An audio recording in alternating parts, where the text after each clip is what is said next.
সামনের গাড়ি অ্যাক্সিডেন্ট করে, পেছনের গাড়ি অপেক্ষা করে না, পাশ কাইটা কাইটা চলে যায়। জ্যাম বাজ্যা গেলে আরো চিৎকার শুরু করে, আরে লোক মরে গেছে, আরে মরলে মরুক বেটা, রাস্তা ক্লিয়ার করতে কম। ঠিক কিনা বলেন না কেন? ধরে বেটা বেটা কেডা মরছে না মরছে বেটা, এর লেগে বুঝি মানুষের রাস্তা আটকায় রেখে, মানে এই যুক্তি দেখা। তাহলে কেডা মরছে না মরছে মানে তোর মতো এক মানুষ মরছে। ঠিক কিনা বলেন না? তোর মতো এক সুস্থ সবল মানুষ মরছে বেটা, যে একটু আগে হাত নাড়তো পা নাড়তো, সেই মানুষটা এখন রক্তে ভাসতেছে বেটা। পাত্তাও নাই, কিসের সময় কার হাতে সময়?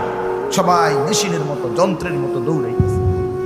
রাস্তায় দেখেন না সিএনজি অটো কি করে সবাই, কারো হাতে সময় নেই। ঠিক কিনা বলেন? কে কাকে ঠেলিলা যাবে, কারো হাতে সময়, কে কার জন্য থামবে।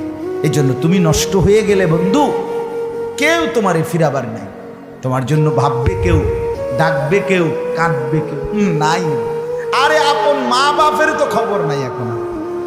আপন বাপ সাইয়া রইছে, দেখে তার ফুতে আজকে 6 বছর 9 বছর এক ওয়াক্ত নামাজ পড়ে না, এবড়া বই বিড়ি খায়, বন খায়, চা দিয়া ভিজাইয়া খায়। এবারটা মাইছো না সাইতার নামাজ পড়লে পড়ছে, না পড়লে রাতের ব্যাপার। বাবুরে টিহা দিছে, টাকা দিলে খালাস।